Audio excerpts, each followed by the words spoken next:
Hello जी। तो start करते हैं गार्डियंस ऑफ डेफिन का एपिसोड नंबर 4। एपिसोड 4 की स्टार्टिंग में हम देखते हैं कि झूली कहता है कि जल्दी उसे बाहर निकालो और कैद करो। निंग्यान को बाहर लाया जाता है और उसे 2 सिपाही अरेस्ट कर लेते हैं। अब आती है जू लिंगियो और कहती है कि देखिए मिनिस्टर साहब, इसमें उसकी गलती नहीं है, ये झूली की गलती है। वो कहता है कि तुम कौन होती हो मुझे बताने वाली, और उसे एक थप्पड़ मार के नीचे गिरा देता है।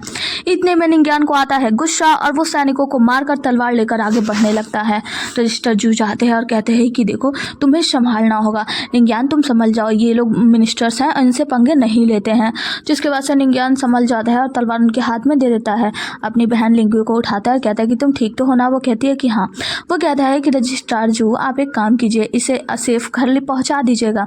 तो वो कहते हैं कि हाँ बिल्कुल। जिसके बाद से जो झूली होता है वो कहता है कि अब अच्छा है, अब मुझे अच्छा महसूस हो रहा है। निंग्यान को पकड़ कर ले जाया जाता है और यहाँ से झूली अपने पिता और जो भी लोग आए होते हैं उन लोगों के साथ चला जाता है। जू लिंगियो कहती है कि लिंगजिंग तुम ठीक तो हो ना। वो कहती है कि हाँ बिल्कुल। आगे की सीन में हम देखते हैं मोटू सानिक यानी जो भी होता है वो पहुंच जाता है एस्ट्रोलॉजी डिपार्टमेंट पे। यहाँ पे कुछ सानिक आते हैं इसके पीछे और कहते हैं क्या हुआ, तुम कौन हो। तो वो कहता है कि मैं एक मामूली सा सिपाही हूँ और मैं यहाँ पे कुछ चीज़ लेकर आया हूँ। वो कहते हैं कि क्या। वो कहता है मुझे क्या वही से मिलना है। ये लोग कहते हैं कि उसे मिल तो नहीं सकते पर बात क्या है। तो वो उसे एक पुस्तक देते हुए कहता है कि ये निंग्यान ने भेजा है। जिसके बाद से वो सैनिक वहाँ से हट जाते हैं। कुछ स्टूडेंट्स को देखते हैं जो कि सफ़ेद कपड़ों में होते हैं और ये एस्ट्रोलॉजी डिपार्टमेंट के स्टूडेंट हैं, केमिस्ट्री डिपार्टमेंट के स्टूडेंट है। ये लोग यहाँ पे आते हैं और कहते हैं कि सॉन्किंग यानी हमारे टीचर ने 48वीं बार उस सिल्वर को बनाने की कोशिश की है। तो आइए देखते हैं क्या होता है। ये लोग जैसे ही उस कमरे के बाहर जाते हैं एक बड़ा सा ब्लास्ट होता है और जब ये लोग अंदर जाके देखते हैं तो ये सॉन्किंग नाम के एक टीचर होते हैं, मोटू टीचर, जो कि यहाँ पे पड़े हुए हैं ब्लास्ट के बीच में। वो उठते हैं, अपने कपड़ों में लगी हुई आग वाग बुझाते हैं और कहते हैं कि मैंने सब कुछ तो ठीक किया लेकिन फिर भी वो विस्फोटक वाला सिल्वर क्यों नहीं बना। ये लोग कहते हैं कि आपको पता है निंग्यान नाम का कोई व्यक्ति जो कि बहुत ही ज़्यादा संकट में है, उसका कोई सैनिक यहाँ पे आया था और कुछ चीज़ें यहाँ पे देखा गया है ये किताब जिसमें लिखा हुआ है कि वो विस्फोटक मतलब सिल्वर जो है वो कैसे बनाया जाता है। तो ये एक एक करके उसकी विधि पढ़ने लगते हैं। कहते हैं विधि 1 ऐसे ऐसे करते हैं, मतलब हाँ ये तो हमने फॉलो किया है। दूसरी विधि ये है, ये भी हमने फॉलो की है। तीसरी विधि ये है, ये भी तो हमने फॉलो की है। अब इसका मतलब कोई और विधि है जो कि हमसे छूट रही है। और वहाँ पे चौथी विधि लिखी होती है लेकिन जैसे उसे पलटते हैं वो पेज खाली होता है। ये लोग कहते हैं कि ये कैसे हो सकता है, अगली विधि तो लिखी ही नहीं है। तो ये लोग कहते हैं कि दरअसल हमें लगता है कि हमें उस व्यक्ति से ही मिलना चाहिए, वो तो बहुत ही ज़्यादा मुश्किल में है। ये लोग कहते हैं कि नहीं, हमें निंग्यान से मिलना बहुत ही ज़्यादा आवश्यक है क्योंकि हमें वो सिल्वर बनाना है। आगे हम देखते हैं झूली और उनके मिनिस्टर्स जो होते हैं वो लोग लेकर कैद करके मतलब निंग्यान को लेकर जा रहे होते हैं। तभी ये लोग आगे बढ़ते हैं और रास्ते में एक व्यक्ति बड़े ही स्टाइल से इनके सामने एंट्री मारता है।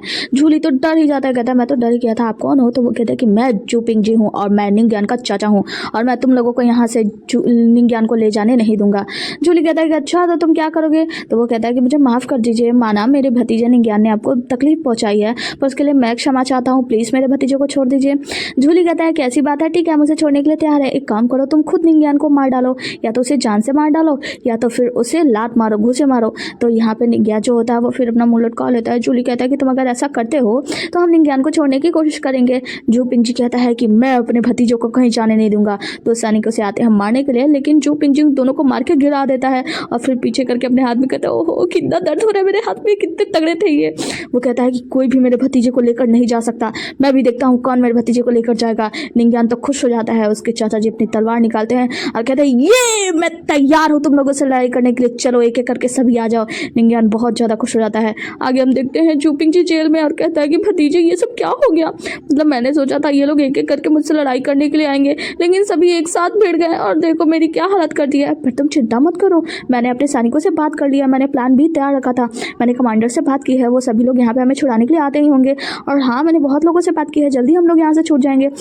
तो निंग्यान तो बहुत ज़्यादा खुश हो जाता है, कहता है कि चाचा जी सच में। तो जू पिंगजी कहता है कि हाँ, और मैंने अपने बेटे से यानी जू झिकिंग से भी कहा है, वो भी अपने टीचर से बात करेगा यहाँ पे तुम्हें छुड़ाने के लिए। जो कमांडर साथी है ना वो बहुत तेज है, तुम्हें छुड़ाने के लिए जल्दी आ जाएंगे। यहाँ सुनकर तो निंग्यान खुश हो जाता है, कहता है कि जल्दी हो। उसके बाद से हम देखते हैं कि जो जू झिकिंग होता है वो अपने टीचर से बातें कर रहा होता है। वो जेंगसेन और ली मुंबई से कहता है कि टीचर प्लीज़ मेरे भाई को बचा लो। वो कहते हैं क्या हुआ, क्या वो वही भाई है जिसने वो कविता लिखी थी। वो बताता है कि हाँ उसी ने कविता लिखी थी और वो अभी मुसीबत में है, वो अभी जेल में कैद है, वो मेरे बहनों को बचाने की कोशिश कर रहा था और झूली वाइस मिनिस्टर का बेटा और बहुत सारे लोगों ने उसे कैद कर लिया, हम क्या करें। टीचर कहते हैं कि तुम चिंता मत करो, मैं उसे छुड़ा लूंगा। ली मुंबई कहते हैं कि चुप करो, मैं छुड़ाऊंगा उसे। जनसन कहते हैं कि अरे वो मेरा स्टूडेंट है, मतलब ये तो मेरा स्टूडेंट है ना जूजी किंग, तो मैं ही उसे छुड़ाने के लिए जाऊँगा। और दोनों जादू करते हैं, स्पेल जादू करते हैं और वहाँ से गायब हो जाते हैं। अब यहाँ पे हम देखते हैं कि जूजी किंग की मॉम जूजी किंग को देख रही होती है कि तुम भी गायब हो। वो कहता है कि माँ माफ़ करना, अभी मैंने ये सब सीखा नहीं, अभी मैं सीख रहा हूँ ना। उसकी माँ लीलू कहती है खैर कोई बात नहीं, तो हम कैसे जाएंगे? तो जूजी किंग कहता है कि अरे हमें दौड़ के जाना होगा, और ये दोनों लोग वहाँ से दौड़ के निकल जाते हैं। आगे की सीन में हम देखते हैं कि वो मोटू सैनिक वापस आ गया होता है, और यहाँ पे जब आता है तो जुलिंग यू और जुलिंग जिंग सो रही होती है। जुलिंग यू कहती है कि मेरा भाई ठीक तो है ना, निंग्यान बच तो जाएगा ना? मोटू सैनिक कहता है कि हाँ तुम चिंता मत करो, मैं गया था एस्ट्रोलॉजी ब्यूरो में और वहाँ पे मैंने जाकर उनकी जो भी खबर थी वो पहुँचा दी है, वो लोग रास्ते में होंगे और आते होंगे निंग्यान को बचाने के लिए। जुलिंग यू कहती है कि एस्ट्रोलॉजी ब्यूरो से उसकी पहचान कैसे हुई?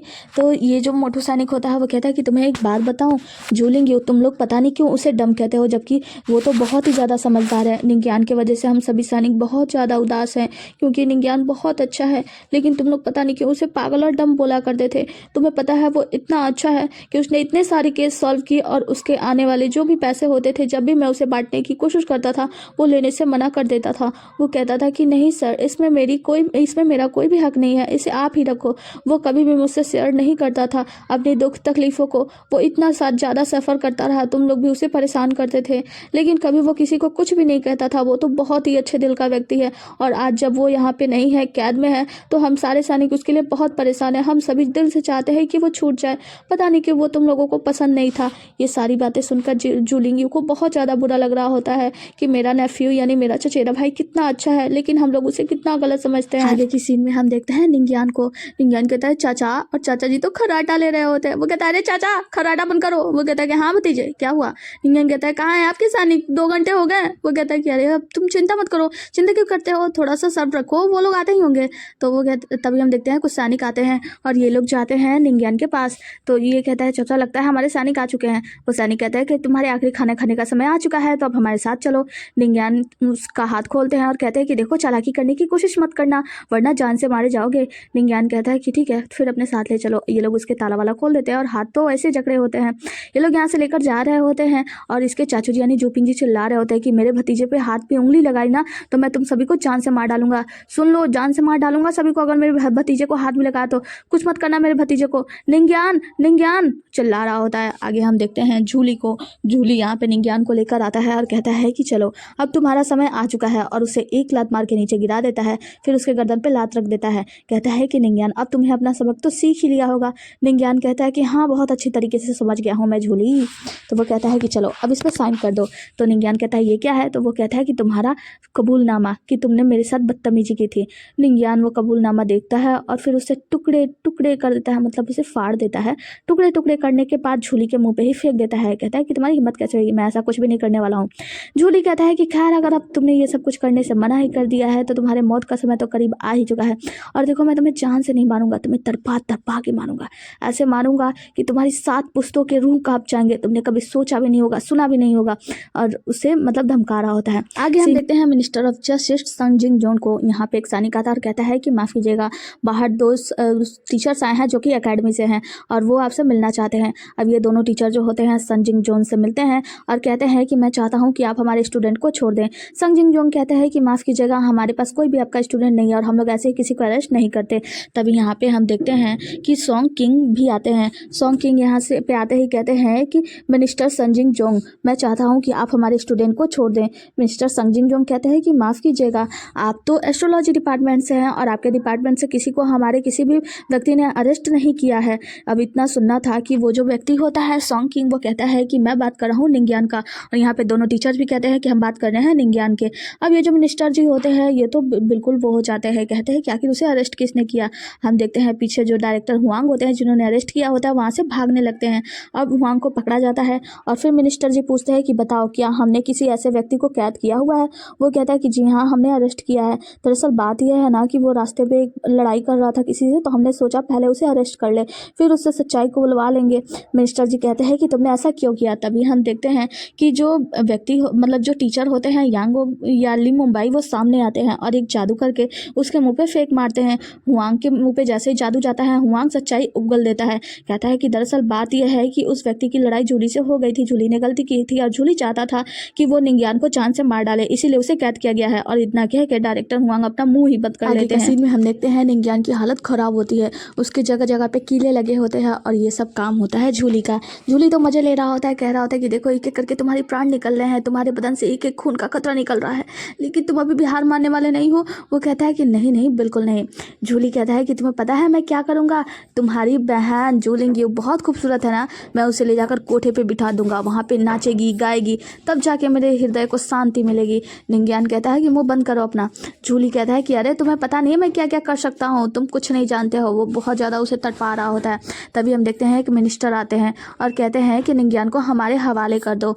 झूली कहता है कि नहीं, मैं इसे आपके हवाले नहीं कर सकता, आपको पता है ना कि मैं मिनिस्टर का बेटा हूँ और मेरे पिता रेवेन्यू मिनिस्टर है। वो कहते हैं कि हाँ हमें पता है कि तुम्हारे पिता रेवेन्यू मिनिस्टर हैं, लेकिन उनका ये काम नहीं है किसी को सजा देना।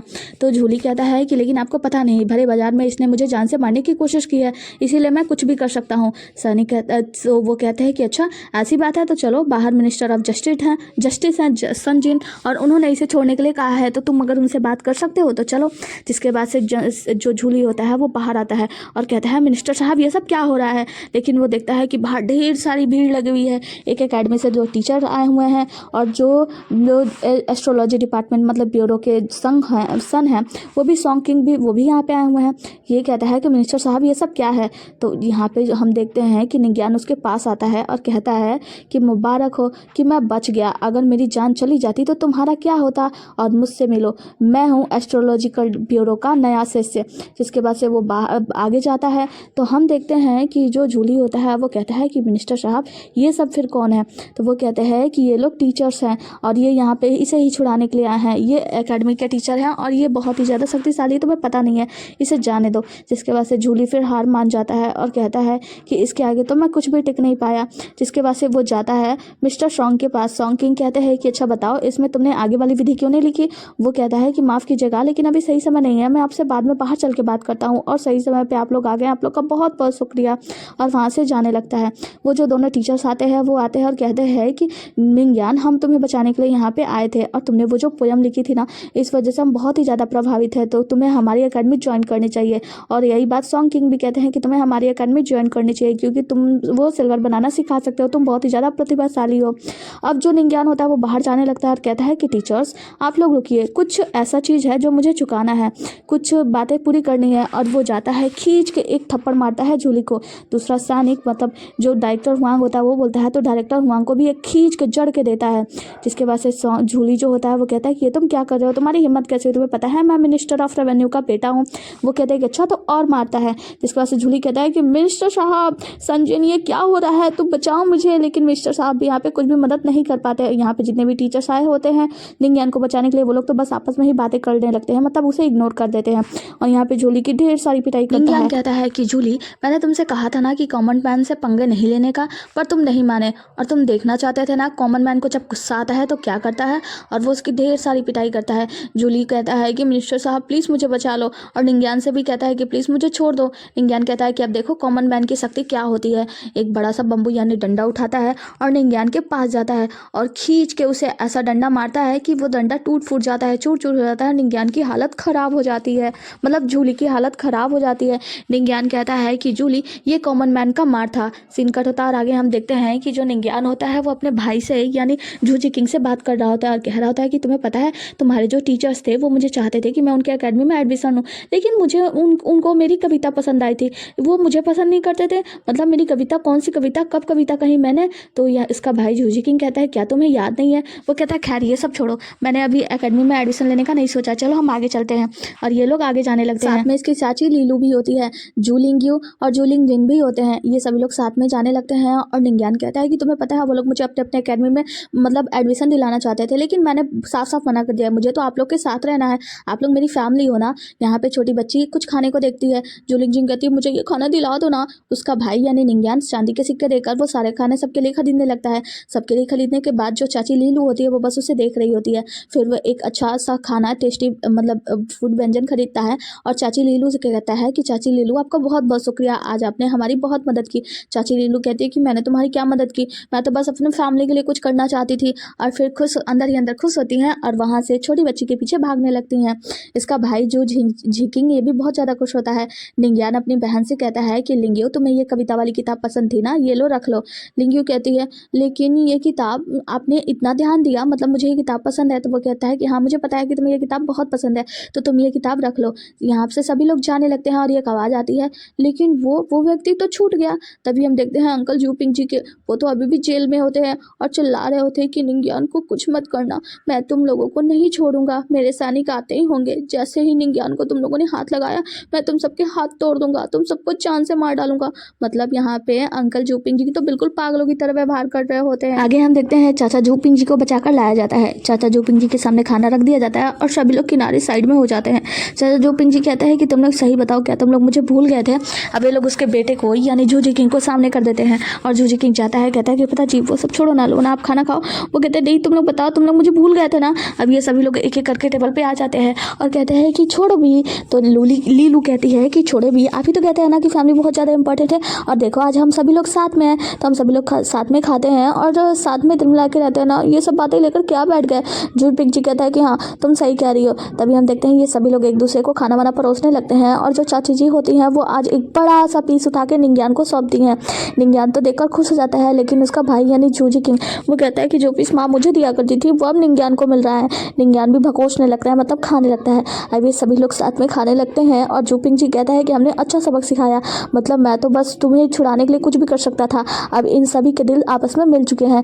जूपिंग जी कहता है कि आज मैं बहुत ज़्यादा खुश हूँ क्योंकि हमारी फैमिली एक साथ है। और ये सभी लोग भकोस रहे होते हैं, तभी दरवाजे पे खटखट होती है। दरवाजे पे जाकर जब देखती है जू लिंग्यू तो बाहर होती है कैवई।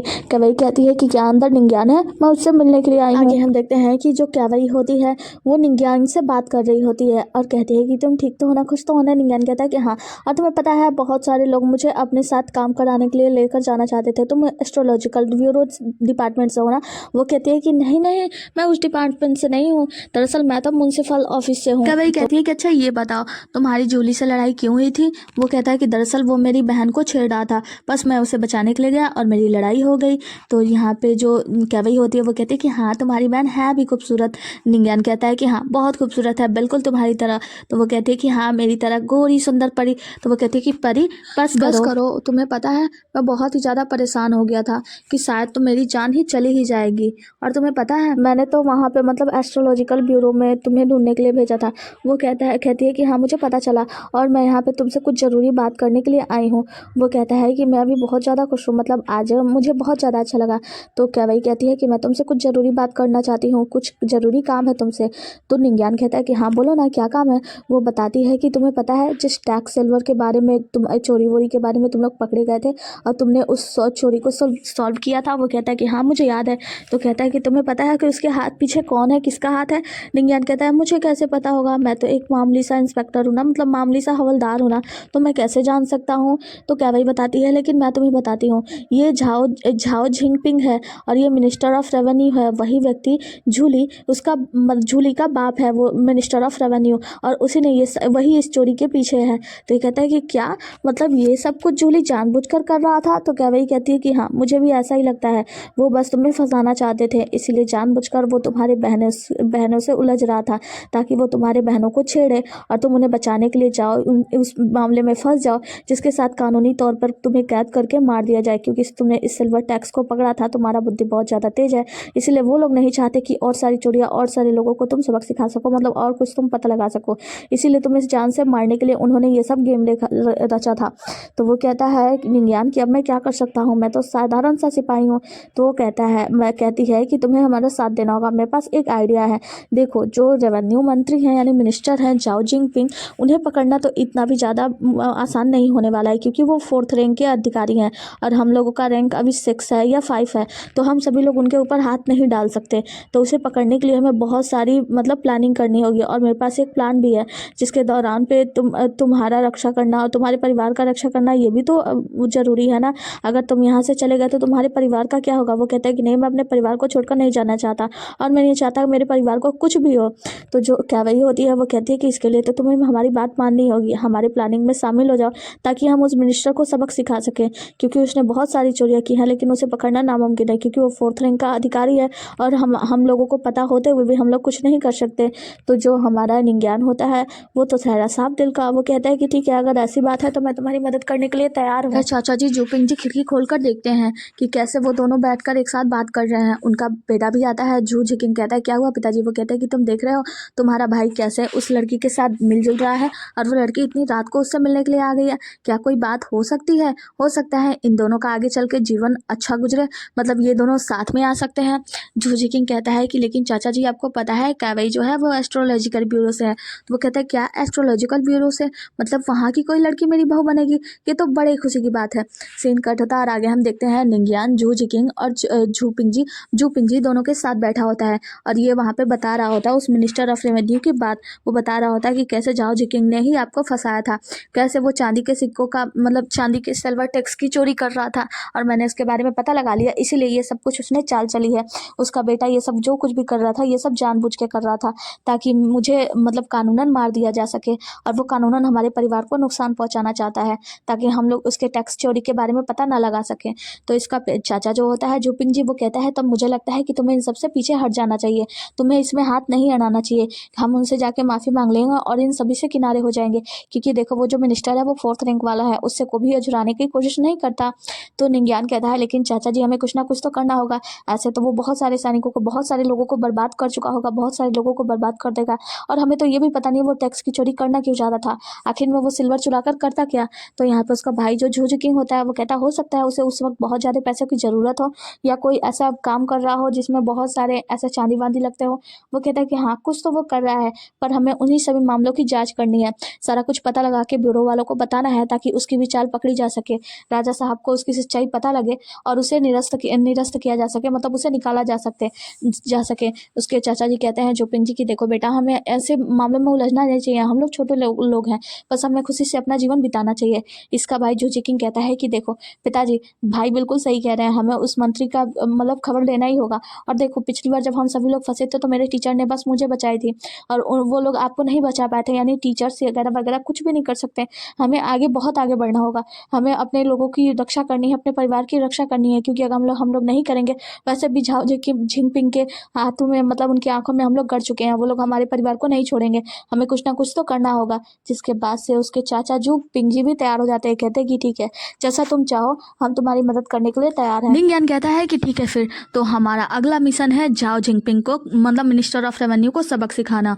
तो जू झिकिंग कहता है कि ठहरो, जो मिनिस्टर ऑफ रेवेन्यू है वो बहुत ही ज़्यादा शक्तिशाली है, पढ़ा लिखा व्यक्ति है, तो उसके आगे पीछे बहुत सारे गार्ड्स होंगे, तो हमें लगता है कि हमें उसको टारगेट नहीं बनाना चाहिए बल्कि एक ऐसा टारगेट ढूंढना चाहिए उसका जो कि उसका एक मतलब छोटा सा पत्ता हो, मतलब उस पत्ते को काटते ही सब कुछ नष्ट हो जाए।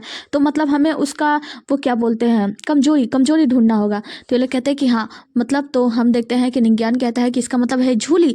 तो जू झिकिंग कहता है कि हाँ बिल्कुल तुमने सही समझा, हम झूली के ऊपर वो करेंगे हमला करेंगे, मतलब झूली से ही स्टार्ट करते हैं क्योंकि झूली उसका कमजोर कड़ी है, झूली को अगर हमने गिरफ्त में ले लिया तो बहुत कुछ हो सकता है, तो हम उसे ही स्टार्ट करनी है। और वैसे भी वो पागल सा तो लगता है, बुद्धू इंसान है, उस पर काम अच्छा से करेगा। तो निंगियान कहता है तो फिर तय रहा, आगे से हमारा मिशन है झूली। जिसके बाद से अंकल कहते हैं कि हाँ ठीक है, और जो निंगियान होता है वो कहता है कि जूपिंग जी यानी चाचा जी आप एक काम करो, अपने सैनिकों से बात करो कि वो हमारे बहनों का रक्षा करें, मतलब हमारी दोनों बहन लिंगजिंग और जू लिंगियो को की ज़्यादा से ज़्यादा सिक्योरिटी बढ़ा दो। जूपिंग जी कहता है कि ठीक है, और तुम्हारा क्या? तो निंगियान कहता है आप चिंता मत करो, मैंने सोच लिया है कि मुझे क्या करना है। निंगियान कहता है जू झिकिंग याद रखना कि तुम्हें सारी खबरें लाकर देनी है जूली के बारे में, वो कब उठता है, कब सोता है, क्या करता है, कहाँ जाता है, क्या खाता है, क्या पहनता है, एक एक खबर मुझे लाकर बतानी है। आगे हम देखते हैं सॉन्गिंग जो होते हैं मतलब सॉन्ग किंग जो होते हैं वो निंगियान को लेकर अपने ब्यूरो यानी कि एस्ट्रोलॉजिकल ब्यूरो में आए होते हैं। और यहाँ पे निंगियान चारों ओर देखता है तो कहता है कि यहाँ की बिल्डिंग्स तो बिल्कुल वैसे ही बनी है जैसे मॉडर्न वर्ल्ड में होती है। तो निंगियान से पूछते हैं सॉन्ग किंग एक बात बताओ, क्या तुम यहाँ पे पहली बार नहीं आए हो, कई बार आ चुके हो? तो निंगियान कहता है कि नहीं मेरा तो पहली बार है। तो जो सॉन्ग किंग होता है वो कहता है कि लेकिन तुम इन सब चीज़ों को देखकर चौंके नहीं क्योंकि ये सब चीज़ बहुत ही ज़्यादा अलग है। तो जो निंगियान होता है वो कहता है कि ऐसी बिल्डिंग्स तो मैंने अपनी दुनिया में बहुत देखा है। तो वो कहते हैं क्या? तो वो कहता है कि अरे दरअसल बात यह है ना कि मैंने एक प्रैक्टिस की है जिसकी वजह से मैं हमेशा काम और शांत रहता हूँ, मैं किसी भी चीज़ पे ज़्यादा ना चौंकता हूँ, ना ज़्यादा उछलता हूँ, ना ज़्यादा हंसना बोलना, ये सब ज़्यादा नहीं होना चाहिए, मतलब ओवर एक्टिंग नहीं करता हूँ, कम ही वो होता है।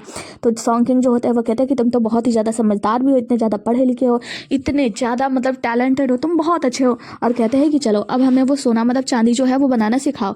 तो निंगियान जाता है और कहता है कि ठीक है तो स्टूडेंट्स आप सभी लोग तैयार हो जाएं। तो जो उनके टीचर होते हैं सॉन्ग किंग वो बनाना स्टार्ट करते हैं और कहते हैं कि अगर मुझसे कोई गलती हो जाए तो मुझे बता दीजिएगा, रोक दीजिएगा मास्टर।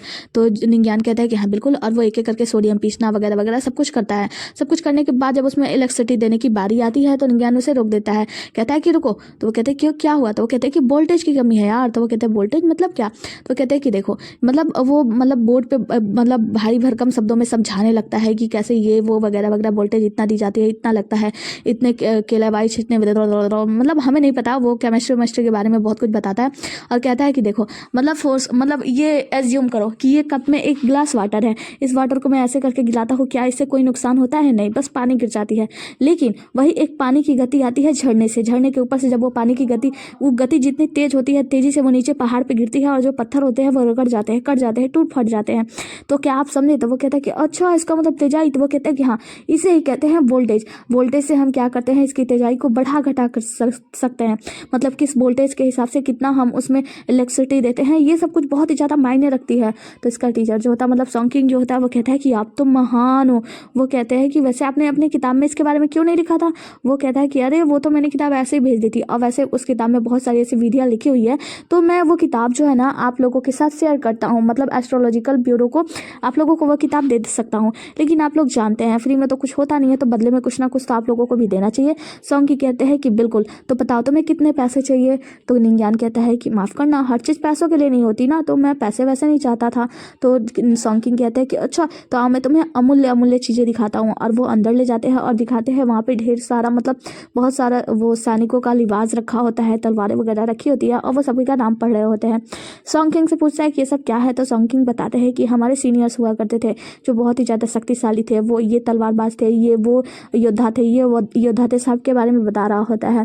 निंज्ञान एक जगह तपती हुई अग्नि देखता है, वो कहता है कि उसमें क्या है? तो वो कहता है कि उसमें एक तलवार है, क्या तुम उस तलवार को चलाना चाहोगे? जैसे ही वो कहता है, हम देखते हैं कि बाहर वो बूढ़े व्यक्ति, मतलब जो एस्ट्रोलॉजी वाले डिपार्टमेंट से होते हैं वो बूढ़े, वो क्या करते हैं, वो कुछ जादू करते हैं, जिसके बाद से आग की एक बड़ी सी लपट जो होती है वो आने लगती है निंज्ञान की तरफ। निंज्ञान डर कर पीछे हटने लगता है। तो सॉन्ग किंग कहते हैं कि देखो, तुम्हें डरने की जरूरत नहीं है, ये हमारे सुपरवाइजर का दिया हुआ एक तोहफा है तुम्हारे लिए।